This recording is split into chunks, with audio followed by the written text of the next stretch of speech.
Clearly, one would expect very few deals are going to occur in this environment.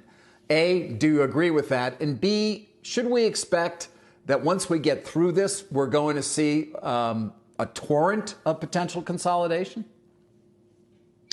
Well, David, first, thanks for having me. And look, I think the key thing is for everybody to stay healthy through this. And certainly at Citi, our focus is on employees, clients, and the general public, most importantly.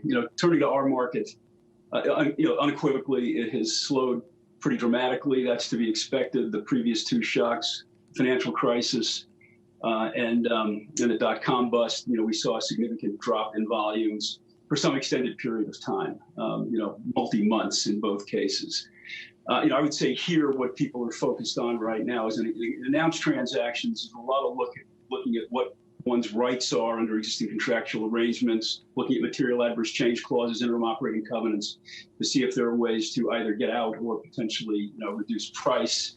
So that's one aspect of it. I think we're also seeing interest in the defense area.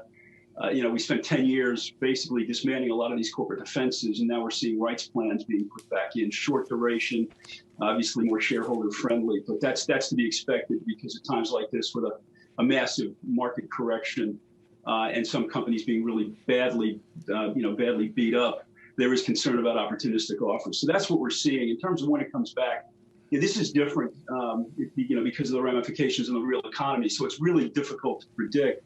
But, you've got to expect there's going to be a period of time, where we got to get the volatility down in the equity markets. We've got to see whether this is really what the reset and valuation really means before people, I think. And we also have to understand what the forecasts of these businesses, whether it be out a year or be long-range plans, what it really means in terms of how you price an asset. So that's what we're seeing now. Yeah. I want to come back to this idea of people obviously looking through the contractual obligations in a given deal and or the financing. I mean, is Citi going to finance all the deals that you currently are committed to? Is it your expectation that there are going to be deals that fall apart, even though it would appear contractually they should remain on track? No, look, I mean, I like anything else, right? That's a better question for some of the corporate lawyers. But look, I think to the extent that their contractual commitments, one would expect people to observe those commitments. In terms of deals falling apart, deals can be pulled apart consensually by both sides. I don't really anticipate a lot of what we saw in '08, where a lot of these were very, very heavily levered sponsored transactions. As you recall, it got hung.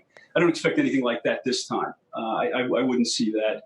But like anything else, people are looking, they're thinking about what to do. The ARB spreads really blew out. They've come back in terms of announced transactions. But I think more importantly, what people are looking at now is how do I leaving aside the defense ramifications, how do I think about what happens going forward? And it's very difficult because while we know this is temporal, it's really difficult to sort of say, because I'm just listening to some of your previous commentator, we don't have any idea when this is going to start to tail off and it'll approach some sort of containment. So how do you then factor your economic ramifications and then think about, in the more micro world, doing deals in that context? It's very tough. But Mark, I know this is not necessarily your bailiwick, but when you see a company like Citi that is selling almost, $30 below its tangible scrubbed book value, you have to start thinking, well, wait a second, are the non-performing assets just going to spike so badly?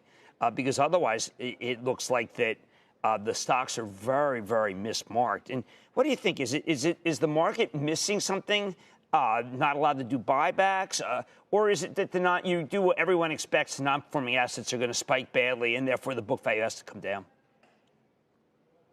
Jim, you're really asking a question that's better asked to Mike Corbat than me. I know. I wish I thought Mike would come on. But look, I think the banks are in so much better shape than we were 12 years ago, and we're in much better shape. So look, I'm not really in the position to go much beyond that.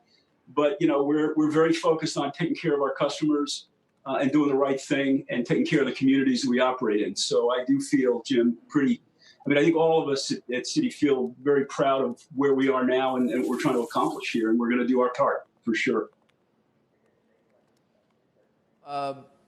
There are, Mark, some activists who are in situations where they're watching the positions that they have, significant ones, down 20, 30, 40%. You mentioned companies putting in poison pills of a short-term nature to make sure nobody tries to take advantage of this dislocation. But what's the activist playbook going to look like, particularly given everybody's saying buybacks are something of the past, and it's irresponsible to actually do buybacks at this point, given we now know the risks you're taking on by not having enough cash on your balance sheet? Well, look, it certainly potentially takes it, from a capital structure management perspective, it takes a tool out of the arsenal that they've employed over the years. I think what we saw in 19, though, we get a lot of questions about, how much money is there really available.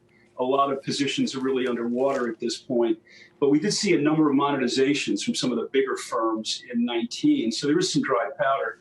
What I would anticipate is in places where there's conviction around the quality of the company, maybe dollar cost average down. Now I'm in Jim's world here, and do some of that. I do think that it's very difficult right now to figure out where the bottom is, and with this kind of volatility. But look, activism, Jim and David, activism's not going away. Neither is tech disruption. Neither is all the things that drive M&A. We have a temporal problem right now. I do think activism is here to stay, and I think again it's there may be a temporal hiatus, but clearly with this kind of value, people are going to be looking at what kind of bargains are out there.